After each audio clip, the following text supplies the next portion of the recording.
For more on what is going on in this very unusual election, we turn to Fran Townsend, CBS News senior national security analyst. Fran, good morning. Good morning. Kremlin is adamantly denying they're behind these attacks. If it is in fact Russia, what do they have to gain? So let's just talk about the attribution to Russia for a second. You know, attribution is the single most difficult thing to say with confidence, which is why you're hearing they're the top suspect, but people are reluctant to actually say definitively it's them. Why? What we know is that the code related to this hack is the same code that was for the White House, the State Department, and the Pentagon. And that was attributed to Russia. The problem is once these hacks become public, the code is normally posted online. Other hackers go on, they look at it, and it becomes accessible. So somebody else could have used it. That's right. A copycat could have used it to make the Russians look bad. The Russians are denying it.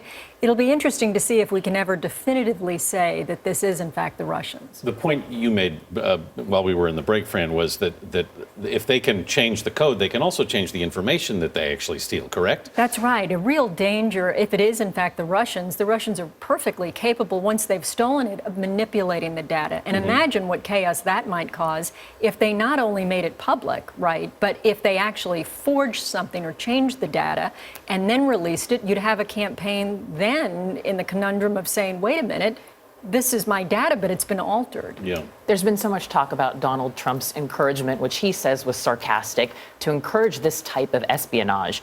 How dangerous is that request in light of what's happening and the timing that we're in the middle of this election cycle? You know, it's interesting. You can imagine if the information was stolen by the Russians and they've given it to WikiLeaks to release.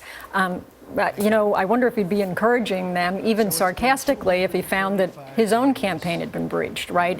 If they breached the DNC and they breached her campaign, it's likely that they had the capability, certainly, to breach his. And these leaks are not over yet, right? We're going to see WikiLeaks has already threatened to release more, that they have more. And you're going to see this. We ought to get used to this story continuing throughout the campaign. How concerned are officials, Fran, that confidential systems like this have been so vulnerable? You know, the single worst of these was the OPM breach. People like me who'd worked in government had their information stolen that was in my background investigation. It includes, and all senior officials, cabinet officials from prior administrations, it includes your bank account information, your family information. I mean, lots of information. Your whole life is in there, really. All right, Fran Townsend, thanks so much.